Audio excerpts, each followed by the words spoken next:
Alright, so this is the LOL Shield for the Arduino.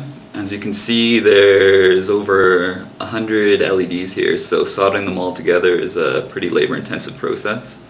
But it's just kind of standard through-hole soldering, so I mean, that part of it is relatively simple.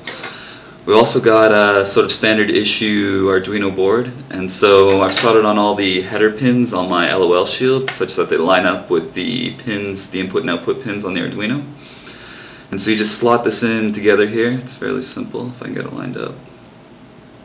Now the only thing to watch out for is since the backs, the leads on the LEDs are all exposed on the LOL Shield, if you push it in all the way they tend to short out on the metal enclosure of the USB port here. And so you just kind of push it in part of the way. And you can power it up with a standard USB cable from your computer.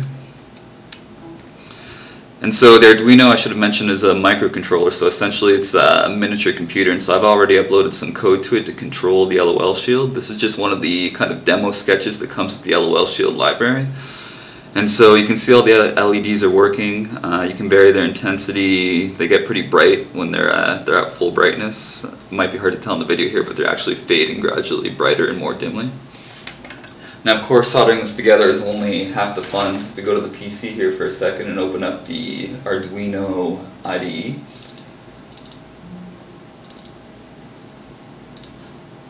I've put together a little program of my own. Essentially, I just wrote a quick little library to make a particle kind of bounce around the screen. And so we can upload that. It takes a moment to upload here. And so once the microcontroller receives it, you're going to see one of the little LEDs kind of bouncing around the board.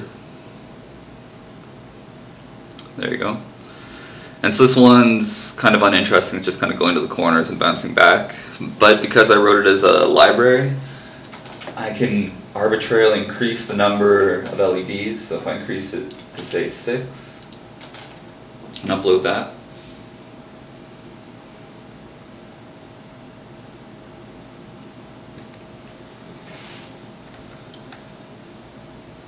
And so, there we go.